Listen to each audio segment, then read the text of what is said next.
14% of students are diagnosed with learning disabilities. That's about 7 million students in the United States. We all know what learning disabilities are, but I don't think we realize how much they truly affect students. There are so many different learning disabilities. ADHD and dyslexia are the most common and the most known. These disabilities make school harder than it already is. Students with learning disabilities have to work twice as hard as normal students, and they end up with the same result. I personally have ADHD and dyslexia, and I didn't find out until I was a junior in high school. If I would have found out about it when I was younger, I would have been able to receive accommodations that would help me do better in school. So in this speech, I will first discuss the different types of learning disabilities. Second, I will discuss how it affects students. And finally, I will discuss how students can work through these disabilities and how we can help them. There are three main categories of learning disabilities. Within those categories, there are certain disabilities that each have their own symptoms and treatments. There are also some learning disabilities that don't fall into any of the categories, or they're a combination of all three. The three main categories are reading disabilities, written language disabilities, and math disabilities. Each main learning disability has a specific disabilities and symptoms within it. The first kind of learning disability is a reading disability, which is also known as dyslexia. Between 2 and 8% of school-age children have some type of reading disability. Some of the common signs of reading disabilities include associating or recognizing sounds that go with letters and separating sounds within words, difficulty sounding out words, trouble rhyming, problems understanding and using words and grammar, and poor spelling. The second kind of learning disability is known as a written language disability, which is also known as dysgraphia. It affects a person's ability to express their thoughts in writing. Some of the common signs include awkward or tight grip on a pencil, ineligible handwriting, speaking the words out loud while writing, omitting words, difficulty with grammar and syntax structure, avoiding writing tasks, problems articulating thoughts and ideas into written words, and difficulty organizing and planning thoughts when writing. The last kind of learning disability is a math disability, which is also known as dyscalculia. It is a broad term for many different types of disorders that involve problems with math. Some signs include slow to develop counting and math problem-solving skills, difficulty recalling number sentences, computing problems and problems with concepts, poor sense of direction, and difficulty completing mental math. A child with a math learning disability might be able to complete math problems one day, but seem lost and confused when facing the same problems the next day. Another common learning disability is ADHD, which stands for Attention Deficit Hyperactive Disorder. Someone with ADHD will fidget and they'll talk a lot. They'll have a lot of problems sitting still, and younger children will have a lot of energy, run, and jump constantly. They probably have very little patience and want to constantly be doing something. Even though there are so many different kinds of disabilities, these are just a few. Every learning disability has a different set of symptoms and ways to deal with it.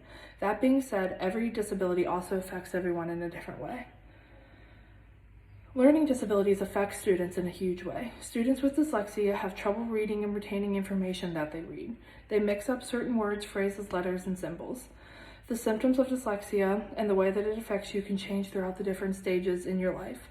Some people with dyslexia can learn to manage it and work through it, but they can later experience more problems when they are dealing with more complex skills later on in life.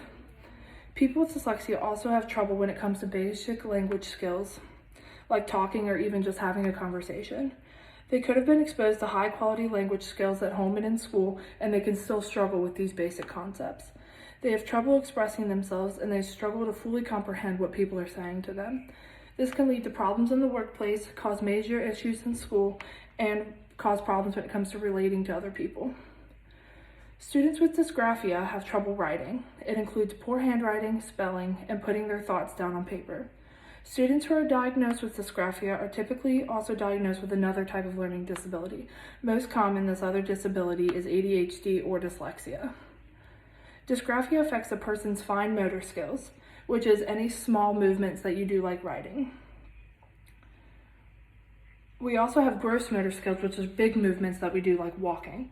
But because it affects your fine motor skills, it causes you to have bad handwriting, and the dyslexia it is often paired with makes it hard to form and make sentences. Dysgraphia can also cause trouble when it comes to putting your thoughts on paper. This disability is normally found when a child is first learning to write And if it's caught early, there are certain treatments that can help prevent and reduce symptoms. Students with dyscalculia have a lot of trouble when it comes to math.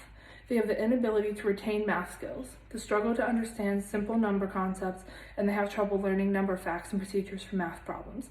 They can still come up with the correct answer, but the steps that they use to get there are incorrect. Or they do the correct steps for the problem and end up with the incorrect number.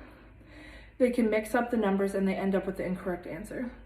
Only 3 to 6% of the population is diagnosed with dyscalculia, and unlike most disabilities, it is more likely to affect women than men. Students with ADHD struggle with focusing in class. They get distracted easily, which makes it nearly impossible for them to pay attention and take notes. ADHD is very commonly undiagnosed. Students that go undiagnosed tend to have lower grade average, more failed grades, more expulsions, increased dropout rates, and a lower rate of college completion. They also tend to have trouble focusing. This can lead to missing important details on assignments, daydreaming during lectures, and having problems staying organized. Hyperactivity can be expressed in either verbal or physical class disruptions.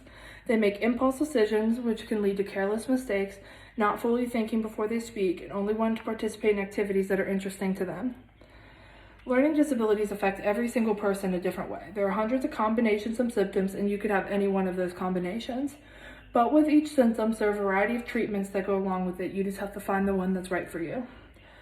For each learning disability, there are certain medications and education plans that we can use to help them. Every student that is diagnosed with a learning disability will receive an IEP in school. IEP stands for Individualized Education Program.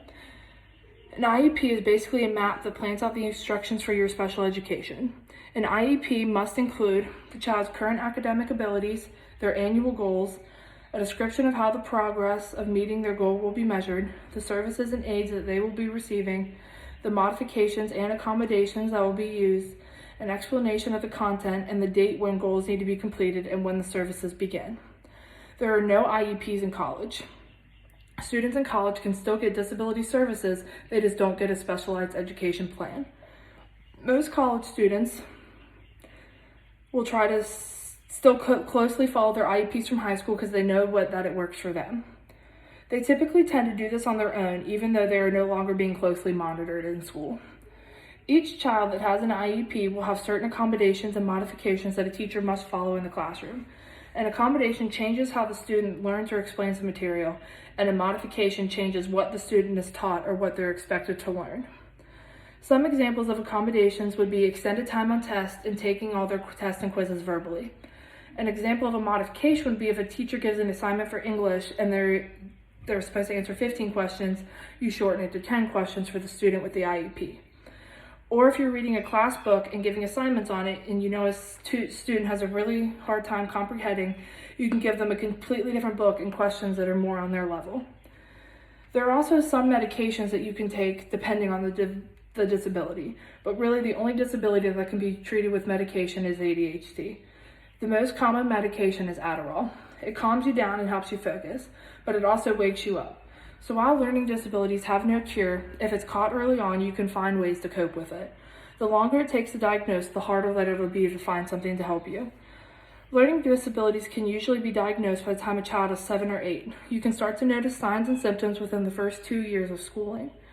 It is hard to diagnose when they're young because you never know if they're just being a normal kid or if they're actually struggling.